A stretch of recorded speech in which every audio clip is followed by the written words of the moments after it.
Bonjour à toutes et bonjour à tous, je suis ravie de vous retrouver pour vous présenter un nouveau livre sur le tarot. Voilà, donc il fait très chaud, c'est l'été au moment où je tourne cette vidéo. Voilà, donc peut-être que la vidéo sera un petit peu plus courte parce que voilà, il fait vraiment très chaud. Alors on va essayer d'être synthétique les amis. Alors, il s'agit d'un livre qui s'appelle L'aventure du battleur, écrit par Laurence God, aux éditions Grancher. Voilà, donc le sous-titre, c'est Un voyage initiatique et moderne à la découverte du tarot de Marseille. Donc c'est un ouvrage qui est, ce n'est pas un ouvrage technique dans le sens, par exemple comme mon livre sur le tarot justement de Marseille, vous avez des techniques de prédiction, etc. C'est plus ici, je dirais, une approche philosophico-technique, on va le dire comme ça, mais je vais vous montrer tout ça en détail, euh, de, voilà, d'une approche du tarot sur le plan plutôt physique, c'est philosophique, je vais y arriver, mais en même temps aussi technique avec des symboles, etc. Mais tout ceci au travers d'une aventure. Voilà. Donc en fait, si vous voulez, l'auteur déjà, en introduction, on nous explique comment elle a rencontré le tarot. Alors c'est très intéressant parce que quand je l'ai lu, j'ai pas pu m'empêcher de faire un parallèle avec comment moi aussi j'ai rencontré le tarot de Marseille. Et c'est rigolo parce qu'elle explique qu'en fait, elle a rencontré le tarot, elle s'intéressait au tarot depuis longtemps, mais bien sûr, elle l'avait quitté pour, voilà, elle ne travaille pas forcément dessus ni avec. Et en fait, il est revenu de manière complètement inattendue dans sa vie et elle vous raconte tout ça. Alors, je ne vais pas tout spoiler, je ne vais pas vous raconter l'histoire. Mais voilà, donc cette espèce de hasard qui fait que quelque part, à un moment, eh bien, le tarot se remet devant nous dans notre vie. Donc c'est rigolo, hein, parce que moi je l'ai vécu aussi à ma manière. Je vous en parlerai un jour d'ailleurs, dans une vidéo. Donc en fait, elle aborde plutôt, je dirais, le tarot et cet ouvrage comme un chemin à la découverte de soi. C'est pour ça qu'en fait, ici, on a ce conte qui va nous raconter eh bien, l'histoire du tarot de Marseille et des arcanes, mais de tous les arcanes, pas que les arcanes majeurs. Voilà. Alors en fait, je vais vous lire une citation, je l'ai notée, je regarde dans mes petites notes. Donc elle dit une citation très intéressante. Hop, voilà. Alors elle dit, donc c'est une citation, c'est Brigitte Boudon, pardon, ou oui Boudon, c'est ça, enseignante en philosophie, fondatrice des Jeudis Philo à Marseille. Donc voici ce que l'auteur reprend de Brigitte Boudon. Elle dit: pour commencer le processus, il faut être capable de se dire: je ne suis pas celui que je croyais être jusqu'à maintenant, je ne suis ni mes projets, ni l'image que les autres et moi-même avons de moi. Je suis un inconnu et je me cherche. Donc on est vraiment, vous voyez, bien dans la découverte de soi. Donc c'est plus, je dirais, la manière d'aborder le tarot de Marseille selon l'angle plus de développement personnel, hein, voilà, voire spirituel aussi. Mais on est vraiment après dans le symbolisme dans l'histoire. Donc je vais vous expliquer tout ceci. Donc en fait, il s'agit donc d'une histoire qui est racontée à la première personne. En fait, il s'agit ici du battleur qui va partir à la découverte de tous les arcanes. Donc il va commencer l'histoire en disant je. Donc il va parler toujours à la première personne. Donc je, le battleur, etc., etc. Donc je, le battleur, bien sûr, raconte sa petite histoire. Vous voyez, on est dans une histoire même avec des dialogues. Donc parce que le battleur va rencontrer le mât et ils vont se poser des questions. Donc on va commencer à rentrer dans le tarot à travers le mât qui est un arcane de transition, hein, de fin et de renouveau. Donc avec le battleur, c'est intéressant. Donc petit à petit comme ça, l'auteur va rentrer dans l'histoire de chaque arcane. Donc en fait, c'est à travers ce dialogue entre le mât et le battleur et les autres arcanes, finalement, que l'auteur va nous faire rentrer dans toute l'imagerie du tarot, son symbolisme, les couleurs et les nombres. Alors, il faut savoir que les nombres ont un sens très fort dans le tarot et l'auteur s'y attarde assez longuement dessus. J'ai trouvé ça intéressant. Voilà, donc vous voyez, ici on a un compte, on n'a pas ici un livre technique, vous voyez. Euh, voilà. Alors, donc à travers les nombres, puisqu'on commence avec le battleur, on va bien rentrer dans le symbolisme du 1 et on va rentrer petit à petit comme ça dans les arcanes mineurs avec tous les as, puisque c'est le 1, c'est le début. Donc on va rentrer ici dans l'as de denier qui va nous parler de tout ce qui est concret, terrestre, tangible, l'as de bâton qui va nous parler plutôt d'action, de feu, etc. Vous voyez, la coupe, les épées et tout. Donc elle vous explique tout ceci, mais toujours à travers le conte. Alors, par exemple, je voulais donc vous montrer quelques petites phrases que je trouve intéressantes pour que vous voyez, que vous sentiez un peu, puisque voilà, vous n'avez pas, c'est pas une lecture, hein, vous ne pouvez pas lire le livre, mais je vais vous lire des petits passages pour que vous sentiez un petit peu, je dirais, la teneur de l'histoire. Alors, j'avais marqué bâton pour les différents aliments, ok, et page 21 ici, voilà. Ici, avec l'élément feu, elle nous parle du feu de la vie, vous voyez. Le feu, c'est la vie, ça sert à se réchauffer. Quand on colle, quand on caille, donc c'est vraiment, vous voyez, c'est un dialogue. Hein, parfois, ouais, c'est du langage parlé. Enfin, on est vraiment dans un dialogue comme si c'était un petit film, en fait. Quand on caille, un bon feu de bois, ça fait du bien. Encore faut-il avoir les moyens de s'offrir du bois. Oui, bon, d'accord. Mais dans ton corps, ce feu, que fait-il? Tu viens de m'expliquer un élément très juste. Si tu n'as pas la pêche, tu ne fais rien. Mais encore. Et là, vous avez voilà, ce dialogue qui se poursuit, etc., etc. Si le matin, en te levant, tu n'as pas la pêche, tu te traînes toute la journée. Je ne vois pas le rapport entre le fait d'avoir la pêche et les bâtons, etc. Vous voyez, donc c'est un jeu des questions-réponses et petit à petit, l'auteur rentre dans l'histoire en fait du tarot. Alors, ce qui est intéressant aussi, c'est que par exemple, avec les épées, notamment, elle va nous parler du Moyen-Âge. On va le retrouver aussi avec les cartes de cour, puisque bien par exemple l'épée va nous parler d'adoubement aussi, hein. L'épée va renvoyer au chevalier, voyez, à tout ce pan de la population au Moyen-Âge qui servait le roi et qui était là pour défendre en fait une patrie, hein, ou un comté, ou vous voyez ce genre de choses.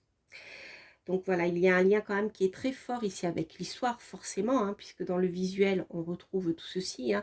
Si vous prenez les cartes de cour avec les épées, c'est assez parlant d'ailleurs.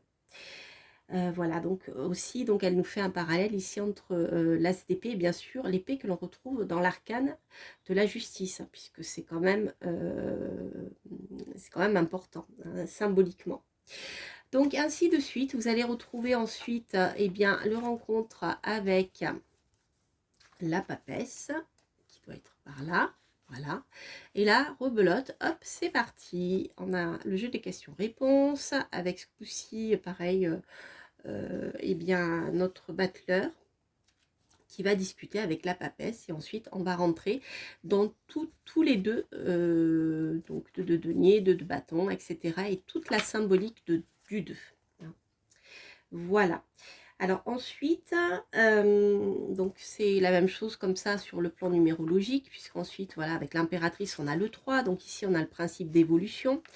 La stabilité avec l'empereur, le 4, et on va trouver tout ce qui est stable au niveau des arcanes mineurs avec tous les 4 de denier, vous voyez, 4 d'épée. Là, voilà, on a quelque chose ici de stable, ça renvoie au carré, on est dans l'assurance, voyez, voilà, etc., etc., etc.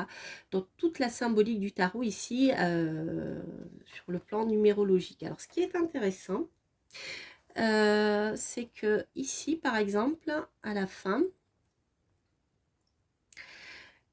puisque donc, vous savez, hein, on a, avec les mineurs, on s'arrête à l'arcane 10 et après on repart sur le 1.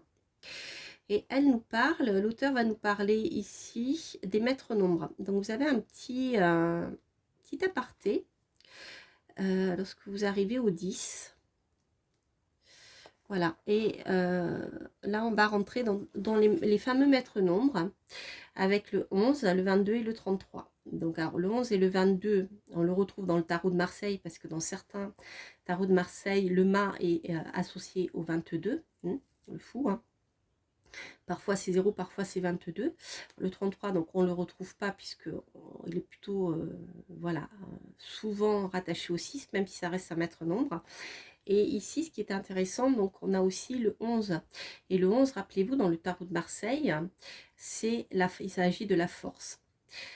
Donc, je trouve que toute cette symbolique du tarot, à travers les nombres, est très bien expliquée ici.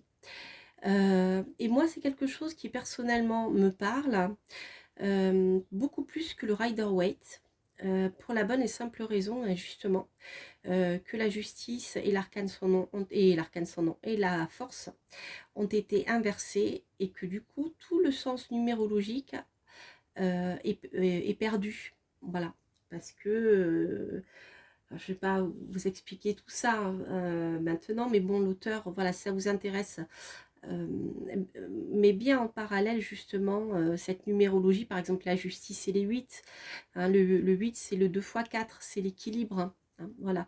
Et là le 11, on est plutôt au niveau de la force. Et c'est un maître nombre qui va nous parler de la force, du lien entre deux 1 hein, qui sont parallèles, mais ils ne sont pas croisés, ils ne s'affrontent pas, mais il y a quand même ces deux individualités qui arrivent. Donc il y a un rapport de force qui est important, ce qu'on retrouve d'ailleurs dans le symbolique de la force dans le tarot de Marseille. Donc voilà, je trouve que c'est très intéressant tout ceci.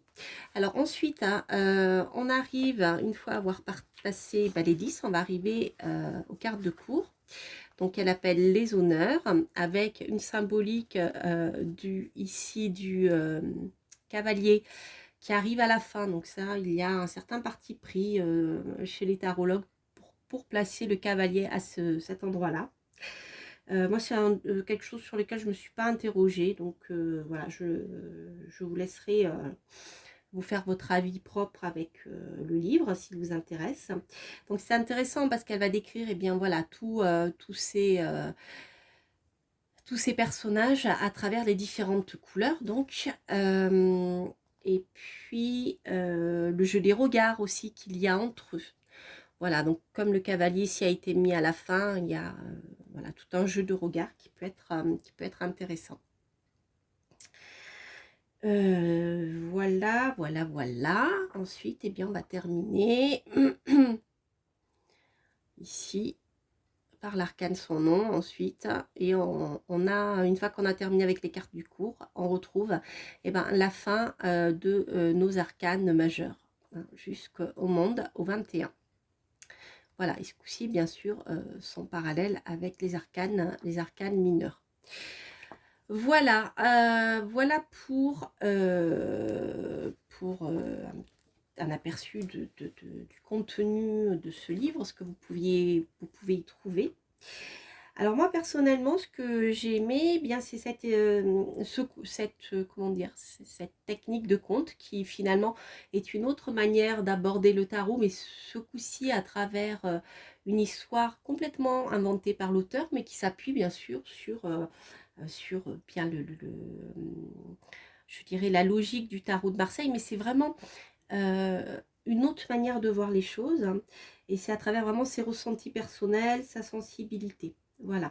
Et moi, je trouve ça intéressant parce que chaque fois qu'on lit un livre sur le tarot, moi, je dirais que c'est ceux que je travaille le plus, hein, le tarot de Marseille. C'est vraiment, je dirais, dans tous les tarots, c'est pour le moment en tout cas, et depuis que je l'ai découvert quand j'avais 17 ans, donc ça fait une trentaine d'années maintenant déjà, le temps passe vite. Eh bien, je trouve que c'est toujours intéressant de lire des livres d'auteurs différents, parce que même s'il y a une trame, un fil qui se poursuit, eh bien, on se rend compte que à travers le regard de la personne qui a écrit le livre, on va comprendre des choses qu'on n'aurait peut-être pas compris si ça avait été expliqué différemment. Vous voyez ce que je veux dire? Donc je trouve que c'est toujours très riche et très intéressant, voilà, de lire différents auteurs, même si c'est sur le plan, ne serait-ce que sur le plan technique, puisque chacun, surtout je dirais ceux qui sont sur le plan technique, lorsque les auteurs bien vont faire en même temps un bilan de leur expérience professionnelle, hein, au niveau du tirage qu'ils font, même s'ils le font de manière non rémunérée, eh bien la pratique, etc., l'expérience de chacun, je trouve, est intéressante, surtout pour resituer en plus le tarot dans le monde contemporain, hein, voilà. Voilà, donc je trouve qu'on apprend toujours de la réflexion des autres. Vous savez, c'est comme le conte soufi, les aveugles et l'éléphant, différents aveugles qui touchent. Moi, je dis aveugle parce que je ne vais pas parler politiquement correct, parce que le titre du conte soufi, c'est les aveugles et l'éléphant, hein, voilà.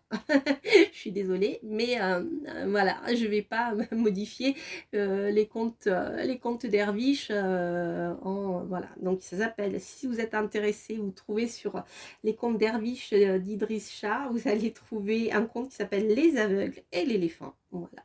Et donc vous avez ici plusieurs personnes qui ne voient pas et qui vont toucher différentes parties d'un éléphant, et chacun, eh bien, va raconter ce qu'il ressent. Un, les oreilles, donc l'autre vient dire bah non, ça bouge, c'est rond et grand pour les oreilles. Les autres qui vont dire mais non, c'est pas souple, ils vont toucher les pattes, ils vont dire c'est dur, ça ressemble à un tronc d'arbre, etc. Celui qui va toucher la trompe va dire ah bah c'est comme un serpent, c'est souple, etc. Vous voyez, voilà. Et ben je trouve que c'est intéressant de ce point de vue-là, c'est-à-dire que bien dans la vie, on a chacun une manière d'appréhender un domaine. Et chacun a en plus de la vérité son petit ressenti personnel. Voilà.